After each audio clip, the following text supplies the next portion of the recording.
Direktur CIA mengatakan kalau Usama bin Laden tidak terlibat dengan peluncuran WTC. Pihak CIA merasa terburu-buru menyimpulkan dan meminta maaf kepada Usama bin Laden dan keluarga. Bahkan akan mengganti kerugian moral dan material yang diderita oleh keluarga Usama bin Laden. Bahwa Usama tidak terlibat. Lalu bagaimana dengan dunia, terutama umat Islam yang telah dengan sumpah serampah tertipu dengan propaganda media barat? Pernyataan kedua juga dikemukakan oleh juru bicara kepresidenan, dalam hal ini Menteri Pertahanan Amerika Serikat Colin Powell. Dia pun mengatakan minta maaf kepada siapa? Saddam Hussein, Presiden Amerika Serikat, yang pernah difitnah terlibat dengan Usama dan Al-Qaeda dan ikut menyembunyikan senjata pemusnah massal. Percayakah sama mereka? Allah aja mereka kufuri. Lalu kenapa kita percaya pada kata-kata mereka? Banyak negara-negara di dunia tertipu, termasuk umat Islam di seluruh dunia. Saya berlepas diri. Dari awal saya sudah curiga, ini rekayasa. Pertanyaan berikutnya, kenapa harus di tanggal 11 September 2001? Lupakah kita? 11 tahun sebelumnya, tepat tanggal 11 September tahun 90, ayah dari Presiden Amerika Serikat barusan, George Bush Senior, mengatakan kalau kita punya proyek besar to take over the world and a new frame the new world order. Kita punya gerakan menguasai dunia dalam sebuah frame tata dunia baru.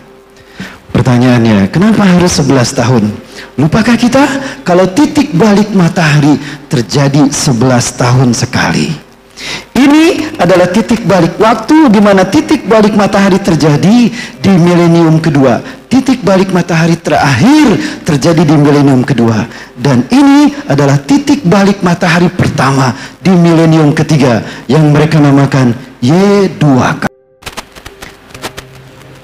Saya tahu ini bukan hanya dari buku-buku yang saya kaji, Bapak Ibu, tetapi juga dari misionaris yang masuk Islam. Kami ditakdirkan Allah bertemu dalam satu kajian. Saya ceramah duluan, lalu beliau misionaris ini ceramah duluan. Saya tidak sebutkan siapa namanya. Akidah Kabalah mereka memiliki sebuah keyakinan yang disebut dengan The Jericho Project, bahwa tahun Masehi itu hanya terdiri dari 3.000 tahun saja, Bapak Ibu. Dan 3.000 tahun ini mereka bagi menjadi 3 milenium. Artinya 1 milenium 1.000 tahun. Milenium pertama dimulai dari 0 Masehi sampai 1000 Masehi. Milenium kedua dimulai dari 1000 sampai 2000. Dan milenium ketiga dimulai dari 2001 sampai 3000. 1001, dimulai dari 1 Masehi. Terus begitu. Hari ini kita berada di milenium ketiga. Dan milenium ketiga inilah yang mereka namakan Y2 kilometer. Tahun 1999, bulan Desember, saya amati negara-negara seluruh dunia, termasuk Indonesia dan negara Timur Tengah. Mereka menyebarkan pamflet-pamflet, bahkan di billboard mereka ada running text bertuliskan, we are ready to visit Y2 kilometer. Kami siap menyebut Y2K, kami siap menyebut Y2K. Istighfar saya, Bapak Ibu. Kenapa saya istighfar, Bapak Ibu sekalian? Apakah Y2K ikon kebangkitan teknologi, informasi dan globalisasi? Bukan. Itu syarat bermuatan ideologis. Bagi 1000 tahun sebelum kiamat adalah masa bagi berdirinya kerajaan Yesus Kristus. Ini kenapa Amman berdarah di tahun 2000, Bapak Ibu. Cerdasnya Rasulullah. Rasulullah menyebutkan lubang biawak, tidak lubang unta, karena unta tidak berlubang. Tidak pula lubang buaya, karena itu milik PKI. Kenapa harus lubang biawak? Biawak ketika membuat lubang sebesar ukuran tubuhnya, betul? Dia membuat lubang maju dengan sumutnya, dan dia bersirip. Kalau maju dia bisa maju karena siripnya melipat, kalau mundur dia nyangkut. Jadi biawak tidak pernah mundur dalam bergerak di dalam tanah. Begitulah sistem Yahudi yang berjebak umat Islam. Masuk dari satu lubang, keluar dari lubang lain, tidak diketahui siapa pelakunya. Tahu-tahu umat Islam menjadi korbannya. Hati-hati. Ini Bapak Ibu sekalian dirahmati Allah. Ini kenapa saya bicara tentang akhir zaman. Tadinya saya tidak pernah peduli ingin bicara akhir zaman, tapi karena ada fitnah yang terkait dengan akidah umat Islam dunia, saya bicara Bapak Ibu. Tahun 2001, begitu WTC terjadi, saya beranikan diri, saya tinggalkan pekerjaan saya demi dakwah ini Bapak Ibu. Sempat diprotes istri saya, sampai saya khawatir istri saya menggugat cerai saya. Karena saya cuma ceramah dan ceramah. Tapi alhamdulillah sampai hari ini saya tidak pernah membiarkan mereka tidak makan sehari pun, kecuali bulan Ramadan. Baik, ini doktrin mereka. Adapun kita tahu mereka punya program yang disebut dengan the New World Order, tatanan dunia baru. Jadi they want to take over the world, mereka ingin mengambil alih dunia, and to create one government in the world, dan satu pemerintahan tunggal dunia. Artinya negara-negara di dunia seluruhnya harus habis tuh.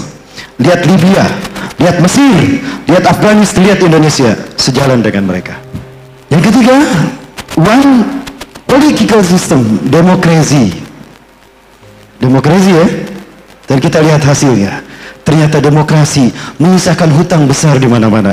Ternyata demokrasi menimbulkan borok yang besar bernama Jiwasraya dan sebagainya.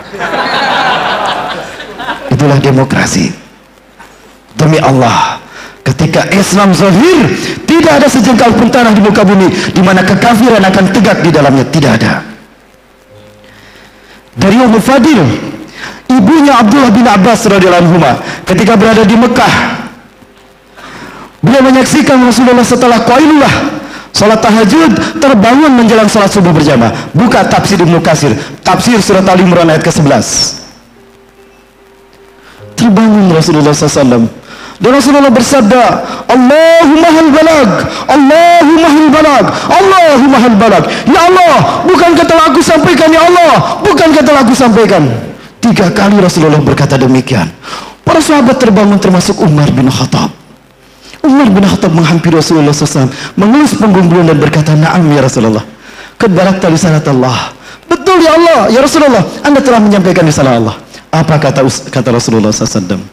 Wallahi la yazharan al-Islam hatta yaridal kufra ila mautini. Sungguh Islam akan zahir di muka bumi sehingga kekafiran akan kembali ke tempat asal mereka. Yakini, ketika Islam tegak di muka bumi, tidak ada tempat sejengkal pun bagi kekafiran ada di muka bumi. Kapitalisme Buddhisme akan kembali ke Nepal, dan itu pasti terjadi, dan itu tidak lama lagi insyaallah. Ya, tanda-tandanya sudah terlihat Bapak Ibu.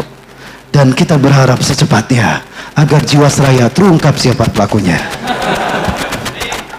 Kok nggak ada yang ngaminin, cuma satu orang yang ngaminin? Amin. Baik, di akhir zaman, saya fi akhir zaman, yakulun nasr riba. Akan datang di akhir zaman di mana manusia akan memakan harta riba. Kalaupun tidak memakan harta riba, mereka terkena dengan debu riba. Insya Allah tidak lama lagi kapitalisme akan tumbang secara dramatis. Amin. Dan kita akan kembali kepada dinar dan dirham. Betul? Kita akan kembali pada dinar dirham. Pemerintah hanya membuat RAPBN melalui sidang pleno DPR MPR RI komisi sekian, maka keluarlah angka RAPBN. Angka ini kemudian diberikan kepada Bank Indonesia, lalu Bank Indonesia mencetak uang sejumlah RAPBN. Uang tadi baru diberikan pada pemerintah, pemerintah menyebarkannya ke melalui departemen-departemen sampai kepada rakyat, sampai ke kita. Apakah pemerintah membayar cash kepada Bank BI? Tidak, dibayar dicicil selama 5 tahun. Berarti kalau dicicil ada bunganya tidak? Bunganya per lembar. Ketika kita menyimpan uang ini dalam dompet kita, berarti kita siap membayar dengan bunganya. Apa itu bukan riba? Selama kita masih menggunakan uang ini, jangan mengaku berekonomi syariah, jangan mengaku berbank-bank syariah. Kalau alat uang ini masih menjadi alat tukarnya. Betul kan apa yang disampaikan Rasulullah SAW? Akan datang di akhir zaman, manusia akan memakan harta riba. Kalaupun mereka tidak memakan harta riba, mereka terkena dengan debu riba. Artinya kita terjebak sistem kapitalisme, one economical system. Ini sistem Dajjal. Inilah fitnah Dajjal. Baik, Bapak Ibu rahmati Allah. Waktu saya